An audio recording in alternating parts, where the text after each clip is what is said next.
Hello guys, welcome back to my YouTube channel स्विम रैक्स। तो काफ़ी दिनों के बाद गाइस एक ज़बरदस्त लॉन्ग आंसर लेके आए हैं। किसी का कमेंट आया था हमारे पास, तो उन्हीं के कमेंट पर हम ये वीडियो लेकर आए हैं। तो आज का जो लॉन्ग आंसर है, write an essay on Dickens as a social reformer. तो डिकिंस एक समाज सुधारक के रूप में एक लॉन्ग आंसर है आज का। तो स्टार्ट करते हैं बिना टाइम वेस्ट किए। Introduction. Charles Dickens comes before us as a novelist. वे हमारे सामने एक उपन्यासकार के रूप में आते हैं, एंड नॉट ए प्रीचर, एक उपदेशक के रूप में नहीं आते हैं। यट फिर भी he could not confine himself, फिर भी वे अपने आप को सीमित नहीं रखते टू टेलिंग स्टोरी ओनली, केवल एक कहानी को बताने तक वे सीमित नहीं है।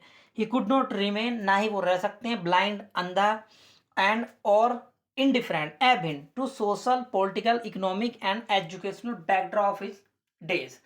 अपने समय में जो उनकी पॉलिटिकल, राजनीतिक जो कमियां थीं, बीमारियां थीं, कहेंगे इन्हें, बुराइयां थीं, सामाजिक बुराइयां थीं, इनके प्रति वे अंधे नहीं थे, उन पर भी इनकी निगाह थी। ही वॉज डीपली हर्ट, बहुत ज़्यादा हर्ट हो जाता था, उन्हें चोट पहुंचती थी। टू सी, देखकर, the pitiable condition of poor, गरीब लोगों की कंडीशन को देखकर उन्हें बड़ा गुस्सा आता था।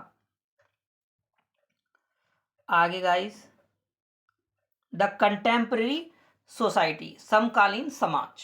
तो समकालीन समाज में क्या क्या कमियां थी वो इसमें बताते हैं हम आपको। The contemporary society presented miserable condition as under. पहली है ए, इकोनॉमिक डेस्पैरिटी। इकोनॉमिक का मतलब होता है आर्थिक, डेस्पैरिटी का मतलब होता है असमानता। किन किन में थी? डिस्पैरिटी बिटवीन रिच और पुअर, पुअर को लेकर थी। हैड इंक्रीज, बढ़ती जा रही थी विद द इंडस्ट्रियल रिवोल्यूशन। जब से इंडस्ट्रियल रेवोल्यूशन आरंभ हुई तब से उनकी स्थिति बहुत ज़्यादा खराब हो गई। ऑन वन साइड, एक तरफ few person were rolling in wealth, एक तरफ कुछ लोग धन से भरे हुए थे। While the most of people were passing there days in hell like slums, लेकिन कुछ जो लोग थे वो अपना दिन, बताऊं किस तरह से व्यतीत कर रहे थे, हेल जैसे नरक को, लाइक स्लम्स, स्लम्स का मतलब होता है गंदी बस्तियों में अपना जीवन व्यतीत कर रहे थे। डिसऑर्डर इन स्कूल, अगर आप अच्छे तरीके से इंग्लैंड का उस टाइम का समाज देखना चाहते थे कैसा था, तो आपको डेविड कॉपरफील्ड नोवेल पढ़ लेना, वो सब कुछ आपको समझ में आ जाएगा। डिसऑर्डर इन स्कूल, स्कूल में जो डिसऑर्डर था, डिसऑर्डर का मतलब स्कूलों में भी अव्यवस्था थी। स्टूडेंट वर बिटन मर्सीलेसली, विद्यार्थियों को बहुत बुरी तरीके से पीटा जाता था। एज इफ देवर बीस्ट, मतलब जैसे उनमें कोई आवाज ही ना हो। चाइल्ड लेबर, बच्चों से काम कराया जाता था। ये छोटे छोटे हेडिंग है, इन्हें आप पढ़ लेना, ठीक है। इनके बारे में मैं आपको ज़्यादा कुछ नहीं बताऊंगा। नेक्स्ट, वुमेन लेबर, औरतों से काम कराया जाता था। डेप्टर्स, कर्जदार जो थे, कर्जदार हो जाते थे। वैन जब प्यूपिल, आगे बताता था, वैन द प्यूपिल कुड नॉट पे ऑफ देयर डेप्ट्स तो दे वर थ्रोन इन प्रिजन, जब वो लोग अपना कर्जा नहीं दे पाते थे तो उन्हें जेलों में डाल दिया जाता था।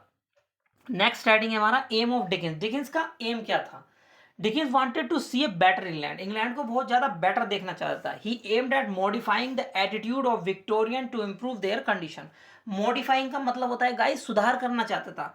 विक्टोरियंस मतलब जो विक्टोरियन एज के जो लोग थे उनमें सुधार करना चाहता था, उसमें नियम कानून में सुधार करना चाहता था, उनकी कंडीशन में। हिज इफोर्ट, उसके प्रयास क्या क्या थे?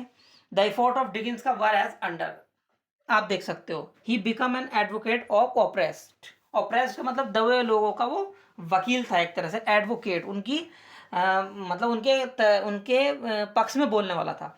He wrote his novel aiming at better school, school को अच्छे तरीके से मतलब व्यवस्थित होना चाहिए। पुअर, बेटर प्यूपिल हाउसेस, गरीबों के हाउस को बेटर होना चाहिए। बेटर जेल, जेल भी बेटर होना चाहिए। ही एक्सपोज्ड, उसने एक्सपोज कर दिया, खोल दिया, बता दिया the heartedness of the charitable organisation, sorry ये ऑर्गेनाइजेशन लिखा हुआ है, and the luxury of the privilege class. Privilege class मतलब होते हैं कुछ लोग ऐसे होते हैं बहुत ज़्यादा, जिन पर अधिकार होते हैं, वो बहुत ज़्यादा अपनी मनमानी करते हैं। तो उनमें ये उनकी मतलब उनको दिखाया है, उनके सच्चाई को दिखाया है। ही एक्सपोज द होलोनेस, होलोनेस का मतलब होता है गाइस निरस्ता ऑफ पुअर लॉ, मतलब जो लॉ थे उनमें भी बहुत ज़्यादा कमियां थी। वीसियस डेलिस इन जस्टिस, जस्टिस जो होता था बड़े लोगों के पक्ष में होता था हमेशा, जो वे कहते थे वो ही माना जाता था। एंड प्रिजन्स फॉर डेप्टर्स, और जो कर्जदार हैं अगर वे कर्जा नहीं दे पा रहे हैं तो उन्हें कुछ टाइम दो, कुछ टाइम के बाद भी नहीं कर पाए तब आप उन्हें जेल में डाल सकते हो। नेक्स्ट हेडिंग है डिकिंस इफोर्ट, डिकिंस का प्रयास क्या था। डिकिंस ने जो इफोर्ट किया है, उन्होंने काफ़ी सारी नॉवल की लिस्ट दिखाई है इसमें मैंने, किस नॉवल में उन्होंने क्या क्या दिखाया है। जैसे डेविड कॉपरफील्ड में बहुत ज़्यादा उन्होंने बहुत कुछ दिखाया है, वो आप देख सकते हो।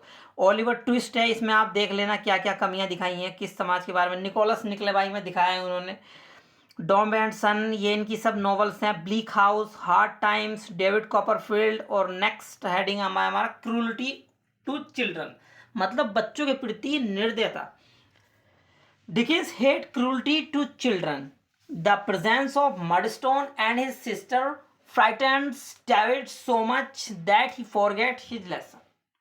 He writes, I could have done very well if I had been without the Murdstone, but influence of Murdstone upon me was like the fascinations of two snakes on a raised bird. कहने का मतलब ये है कि David Copperfield ने खुद ही लिखा है कि जब वो अपने सौतेले पिता के साथ होता था और उसकी सिस्टर के साथ होता था तो वो अपना लेसन भूल जाता था, जो कुछ याद करता था वो भूल जाता, इतना डरता था वो उनसे। ठीक है, उसे ऐसा लगता था कि जैसे एक चिड़िया के पास दो स्नेक मंडरा रहे हों। ठीक है, इस तरह से महसूस करता था। नेक्स्ट हेडिंग है guys cruelty of teachers to children, मतलब टीचरों की भी निर्दयता थी बच्चों के प्रति। This type of cruelty is expose from the behaviour of mister Creakle. Mister Creakle के व्यवहार से ये चीज आप देख सकते हैं। ही कॉल्स हिमसेल्फ को ए टार्टर, टार्टर का मतलब होता है बहुत ज्यादा किसी को सताने वाला। एट सेलम हाउस पर a placard is tied on his back. जो डेविड कॉपरफील्ड था उसकी बैक पर जो प्ले कार्ड लगाया था वो मिस्टर क्रैकल ने ही लगाया था, जिसकी वजह से डेविड कॉपरफील्ड को काफ़ी परेशानी का सामना करना पड़ा। वो बता भी नहीं सकता इतनी परेशानी का उसे सामना करना। उस पर लिखा हुआ था take care of him he bites, मतलब उसने इस पर यह लिख दिया था कि इससे सावधान रहो ये काटता है, मतलब इसे की गिनती डेविड कॉपरफील्ड की एक कुत्ते के रूप में कर दी थी उसने। डेविड राइट्स, डेविड ने खुद लिखा है what I suffered from that plate card nobody can imagine, मतलब कोई भी कल्पना नहीं कर सकता जितना वो परेशान था उससे। नेक्स्ट हेडिंग है guys evil of child labour system, मतलब बच्चों से काम कराया जाता है। आपको पता है कि 18 ईयर से कम 18 ईयर से जो कम ये आयु के बच्चे होते हैं उनसे काम कराना कानूनी जुर्म है, तो वो इसमें दिखाया गया है। David washes and sticks labels to the bottle at Murdstone and Grinby London. London में उसने डेविड कॉपरफील्ड ने बोतलों को साफ करता था, उन पर लेवल लगाता था। He works from morning till evening, सुबह से शाम तक कार्य करता था।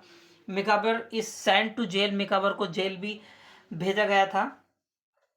The prison is full of drunkenness gambling and other evils, जब जिन को जेल में डाला गया था, जो जेल में डाल दिए जाते थे उनकी स्थिति बहुत खराब थी। जो जेल थी वो पूरे मतलब शराबियों से भरी हुई थी, जुआरियों से भरी हुई थी एंड अदर विल्स, और दूसरी बुराइयों से भरी हुई थी। Abuses of legal system are shown, abuse मतलब जो सिस्टम था हमारा, जो कानून था उसके बुराई को भी दिखाया गया है। The working of courts at doctors commons are corrupted, मतलब जो कोर्ट थे वो भी पूरी तरह से भ्रष्टाचार से भरे हुए थे। स्पैनलो एंड जॉर्किंस आर सेल्फिश लॉयर, ये जो दो नाम मैंने आपको लिए हैं ये पूरे सेल्फिश मतलब स्वार्थ से भरे हुए वकील थे ये। एंड मिसयूज, गलत तरीके से यूज करते थे ला, कानून का, फॉर देयर ओन बेनिफिट, अपने खुद के लाभ के लिए कानून का गलत तरीके से यूज करते थे। नेक्स्ट हेडिंग है डिकिंस की अचीवमेंट, डिकिंस ने क्या अचीव किया, क्या उसे उपलब्धि मिली। हिज अचीवमेंट में be counted as under child labour was prohibited by law. Last में क्या होता है, जो चार्ल्स डिकिन होते हैं वो पूरी तरीके से विरोध करते हैं इसका, चाइल्ड लेबर का। डिकिन सक्सीड, डिकिन को सफलता मिली है इन अवेकनिंग, जगाने में द पब्लिक कंसाइंस, कंसाइंस का मतलब होता है सचेत करना, पब्लिक को सचेत कर दिया है उसने। टू नीड, आवश्यकता हुई है। प्रिजन रिफॉर्म, उन्हें हमें जेलों में सुधार होना चाहिए। पुअर हाउसेस रिफॉर्म्स, पुअर जो गरीब थे उनके घरों में भी सुधार होना चाहिए। अलॉन्ग विद इट, इसी के साथ साथ he could not remain blind, वो अंधा भी नहीं रहा, मतलब उसने इग्नोर नहीं किया टू द इविल्स, बुराइयों को, ऑफ द कंटेम्प्रेरी सोसाइटी, समकालीन समाज की। और लास्ट हेडिंग है हमारा conclusion. To sum up a point it can be said that, या आप ऐसे भी लिख सकते हो after analysis a point it can be said that Charles Dickens is a great social reformer in the true sense of the word. मतलब सच्चे अर्थों में हम कह सकते हैं कि चार्ल्स डिकेंस एक सच्चा समाज सुधारक है। ही रिमेन्स अ वाइडली रीड, पूरे व्यापक स्तर पर पढ़ा जाता है, फेमस, प्रसिद्ध है, and dearly loved novelist even today, आज भी बहुत ज़्यादा प्यारा उपन्यासकार है। तो आज का वीडियो आपको कैसा लगा?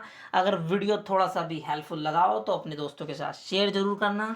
मिलते हैं और किसी नेक्स्ट वीडियो में।